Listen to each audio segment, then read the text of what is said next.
میں تبدیلی کا عمل کیا ہوتا ہے۔ دور قدیم میں ایجپشن تہذیب نے دنیا بھر کے معاشروں کو متاثر کیا تھا۔ ان سے اب سے تقریباً 2500 برس یعنی 2500 ایئرز اگو یونان کے مفکرین اور فاتحین کی بدولت دنیا پر یونانی تہذیب کا غلبہ ہوا تھا، اب سے 2500 سال پہلے۔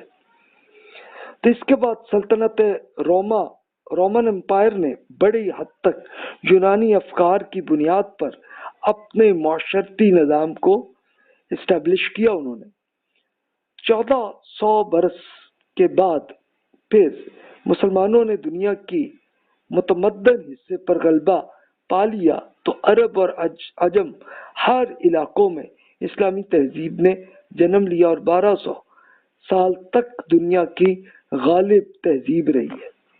اس تہذیب میں غالب عنصر دین اسلام کی تعلیمات کا تھا۔ ان مختلف ادوار میں رونما ہونے والی اہم تبدیلیوں کا ایک جائزہ لیا جائے تو یہ معلوم ہوگا کہ غالب قوتیں مغلوب قوتوں پر زندگی کے تمام میدانوں میں اثر انداز ہوئے اور ان کے نتیجے میں ان اقوام کے رسم و رواج، ادب، لباس، رہن سہن کے انداز یعنی لائف سٹائل، تہذیبی اقدار یعنی ویلیوز ہماری آ جائے، صلح اور جنگ کے قوانین، شہری زندگی کے آداب غرض، زندگی کا ہر شعبہ بری طرح غالب قوم سے متاثر ہوا۔ 400 سال پر مشتمل رینیسا کی تحریک تھی کہ جو یورپ میں ایک سائنسی انقلاب برپا ہوا تھا کہ اہل مغرب نے چند ہی صدیوں میں اپنی سائنس اور ٹیکنالوجی کی ترقی کے بدولت پوری دنیا پر اپنا غلبہ قائم کر لیا تھا، جو کہ آج بھی پوری آب و تاب کے ساتھ موجود ہے۔ سائنسی ترقی کے علاوہ اس عرصے میں مغربی تہذیب نے دنیا بھر کی سیاسی، عمرانی، معاشی اور فکری اعتبار سے دنیا بھر کے معاشروں کو متاثر کیا ہے، اور اس کے اثرات آپ خود بھی ابھی دیکھ رہے ہیں۔ تو یہ ایک طرف یہ سچویشن ہے، ورنہ اس سے پہلے مسلمانوں کے اثرات یورپ میں بھی آئے تھے اور افریقہ میں بھی آئے تھے، تو دونوں طرف یہ رہا۔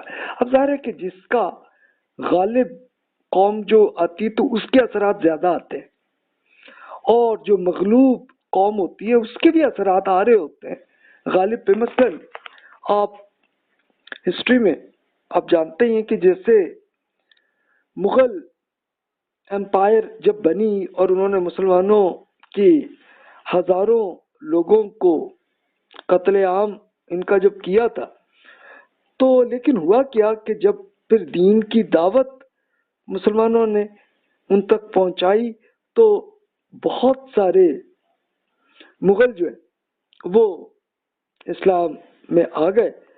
تو یہ دیکھیے کہ یہ اثر اگرچہ وہ سپر پاور بن چکے تھے لیکن اثرات ان پہ بھی آئے، اور ایسے آپ یورپ پہ بھی دیکھ سکتے ہیں کہ بہت سارے ان کے یورپینز لوگ وہ بھی ایمان لائے۔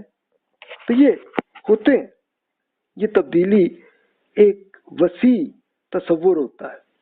ایک تحریر میں اس کے تمام پہلوؤں پہ تو ہم نہیں اس میں کر سکتے، لیکن اس کے کچھ پہلوؤں پہ ہم یہ ڈسکس کریں گے کہ معاشروں میں تبدیلیاں کیسے رونما ہوتی ہیں، پھر معاشرے کی طرح ایک دوسرے سے نئی نئی چیزیں سیکھتے ہیں اور ان میں اضافہ کیسے کرتے ہیں، اس میں کیا ایڈ کرتے ہیں اور انہیں اپنے معاشرے کا حصہ کیسے بنا لیتے ہیں۔ تو یہ ہمارا ٹاپک ہے آج کہ اس میں کیا آتی ہیں۔ تو اب دیکھیے کہ معاشرے کیسے تبدیل ہوتے ہیں، اس میں دیکھیے کہ یہ کئی پہلو سامنے آتے ہیں۔ سیکھنے کا عمل، سیاسی عوامل یعنی سیاسی فیکٹرز جو ہے یہ اہم ہوتا ہے، پھر معاشی عوامل اسپیشلی اکنامک امپیکٹ انالیسس ہمیں کرنے کی ضرورت ہے، پھر قدرتی चेंजेस भी आती हैं, जैसे आजकल ये हो रहा है ना कि हमारी जमीन पर कुछ कुदरती चेंजेस हो रही हैं, मौसम भी चेंज हो रहे हैं और बहुत से कुछ और फैक्टर तो इससे पहले भी होते रहे। फिर समाजी अवामिल से कि मिलते जुलते लोग जब रहते हैं तो इस पे कैसे इम्प्लीकेशंस इस पे कैसे आती है। तो आइए सीखने का अमल ये देखिए कि तमाम मुआशरों में सीखने का अमल जारी होता है। एक मुआशरा एक मैदान में दूसरे से आगे होता है और दूसरा मुआशरा किसी और मैदान में वो ज़्यादा अच्छी हालत में होते हैं।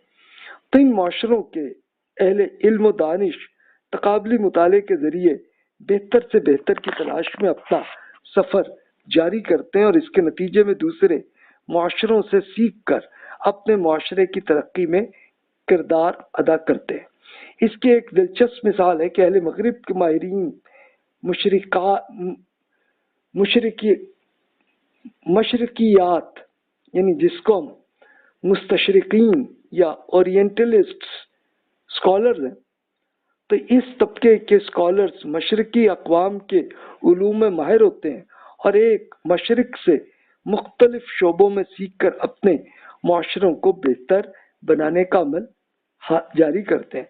उसके लिए आप खुद यूरोप में देख लें कि अभी भी यूरोप और अमेरिका की कई यूनिवर्सिटीज़ में सोशल साइंसेज में अभी भी इब्न खुल्दून का मुकदमा वो ज़रूर पढ़ाया जाता। क्यों पढ़ाया जाता? इसलिए कि सोशल साइंसेज के पहले रिसर्चर थे कि जिन्होंने ये बुक के शुरू में मुकदमे में तफसील से सोशल साइंसेज की तफसील पे उन्होंने एक काम किया और इसको लिखा, तो उनका मुकदमा अभी भी पढ़ाया जाता है।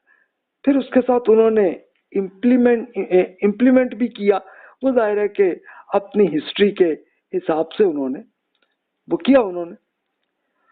तो ये एक देखिए कि ये असरात अभी तक आपको यूरोप में नजर आएंगे। फिर आप एक ये भी देख लीजिए कि जैसे बहुत सारे मशरकी ममालिक के खाना ये अमेरिका और यूरोप में खाया जाता है, वहां के लोग भी अब खा रहे हैं, तो ये भी एक आपको नजर आएगा।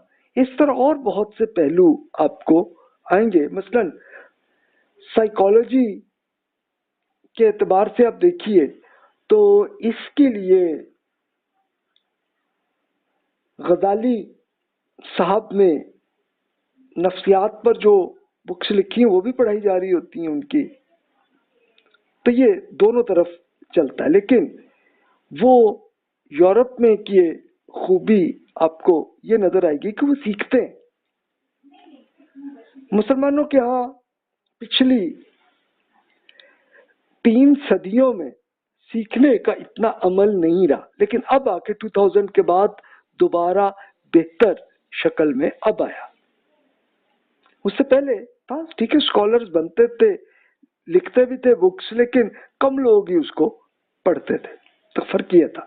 लेकिन अब रिलेटिवली बेहतर शक्ल अब आ चुकी है। अच्छा, सीखने के अमल में सबसे अहम किरदार किसी माशरे के अहले इल्म दानिश होते हैं। यही वो लोग हैं कि जो अपनी तहकीक और दूसरे माशरों के मुताले से अपने माशरे को बेहतर सिमतों की तरफ ले जाते हैं।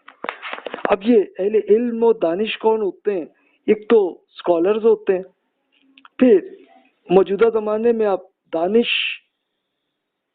के लिए आप ये देख सकते हैं कि टीवी में जैसे एंकर्स हजरात वो भी अच्छी तरह पढ़ गई, तो फिर उसके बाद अपना कोई ना कोई जो भी उन्होंने मामला अगर करना करे, गुफ्तगू ही करनी है तो वो करते हैं, वरना ड्रामा की शक्ल में भी वो कर लेते हैं, उसके अपने शक्ल वो आ जाती है। अब कुरून उला से मुराद क्या है कि कदीम तरीन ज़माने में मुसलमानों के अहले इल्म ने रूमी और यूनानी उलूम को सीख कर इसका तर्जुमा अरबी में किया।